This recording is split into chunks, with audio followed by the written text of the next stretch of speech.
So last year I did a thesis about cultural and linguistic inclusivity in the classroom, and this year I really wanted to switch my focus to these pull-out English language or ELL programs. So under the direction of Dr. Mahalik, Kara Waters, and the honors program, I was able to work at Ada Public Schools in the language lab. I spent 6 hours a week, and for 3 months, didn't get any college credit for it, but it was an opportunity and experience I never regret doing. It was such a wonderful time. So what I did was each month I would do a scholarly journal along with my research. So for the month of September, my research was focused on communication. What my research showed is that students are greatly impacted by the way teachers perceive them, and they get a lot more support if the teachers will gladly repeat directions, reiterate them, reword them. Really helps them make connections. The month of October was focused on writing, and what my research showed me was that our ELL students really benefit from resources and supplies, as well as positive feedback, because that red pen on a paper that you spent so long on is terrifying. But through adding in a different color, hey, this looks really good, it really encourages them and brings confidence in their writing skill. November was native language.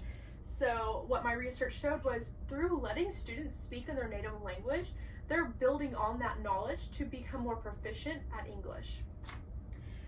Now into my observations of the language lab. Communication was my September, and one thing we did was we had free play and dramatic play centers. This is a picture from Google, but our kitchen in the classroom looked almost just like this. So what they would do is they would be a low stress play environment. They were able to communicate, talk in both English and Spanish, and through it being lower stress, they were more confident and willing to try out these new words they're learning in English. For the month of October, I focused on writing skill development, and each student, pre-K through 6th, would have cards like this around the room, and the pre-Kers would go and they would trace the word, draw the picture. Our older kids, we'd say, okay, work on your sentences. So we found a card and we made a sentence. And one sentence one student made, and he said, I milk the cow. It's a great sentence, it's a complete sentence. Let's add more detail. So we went from I milk the cow to I will milk the cow. Okay, a little more detail. What color was the cow? The cow was black and white, so I will milk the black and white cow. And we continued with this until we got our complete sentence and our detailed sentence of I will milk the black and white cow because my frustrated dad needed milk for his cereal. And this right here is a picture of the board that shows our progression, our working, and our self-critiques. And this writing development skill right here, this really helped the students feel confident in their writing as well as ask questions on how they can improve their writing. And then November was my maintaining students' native language.